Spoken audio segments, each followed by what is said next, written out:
നമ്മൾ തൃശ്ശൂരിൽ നിന്ന് വട്ടവടയിലേക്ക് പോകുന്ന KSRTC ബഡ്ജറ്റ് ടൂറിസത്തിൻ്റെ ഭാഗമായിട്ട് പോകുന്ന ട്രിപ്പാണ്. കാലത്ത് 5 മണിക്ക് എത്തി. സീറ്റ് അടിപൊളിയായിരുന്നു.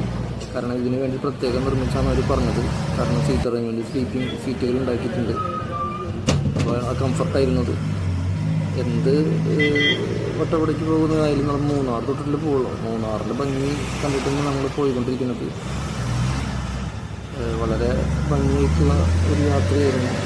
നല്ല എൻജോയ്മെൻറ്റാണ്. ഒരു കാലത്ത് വിശപ്പ് തുടങ്ങി എല്ലാവർക്കും. അത് നമ്മൾ ഹോട്ടലിൽ നിർത്തിയത് അടിമലി കഴിഞ്ഞിട്ടൊരു ഹോട്ടലായിരുന്നു. കാരണം അത് കുറച്ച് കൂടുതലായിരുന്നു. അത്ര ഓരോ ഫുഡ്. കാരണം കാലത്തെ നല്ല ഫുഡ് കിട്ടുമ്പോൾ എനർജി വരുള്ളൂ. എനർജി എടുക്കേണ്ടി വന്നില്ല. അത് അടുത്തതിലെ ഒരു ക്ലിയർ ചെയ്ത് തോന്നി. അങ്ങനെ നമ്മൾ മുന്നോട്ട് പോയി അവിടുന്ന്. അപ്പോൾ അവിടുന്ന് തന്നെ നമ്മൾ ഫുഡ് ഏൽപ്പിച്ചിട്ടുണ്ടായിരുന്നു.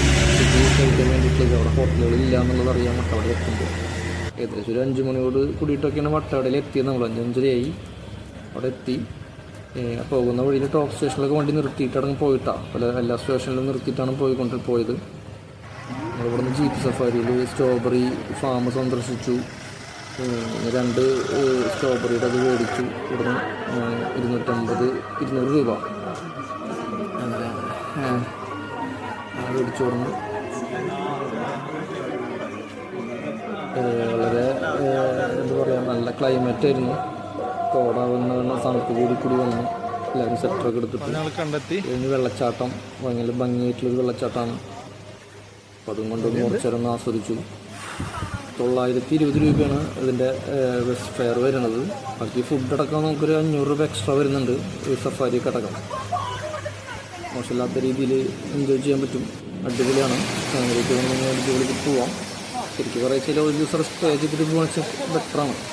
വട്ടവട അത്രയ്ക്കും നല്ലൊരു പ്ലേസാണ്.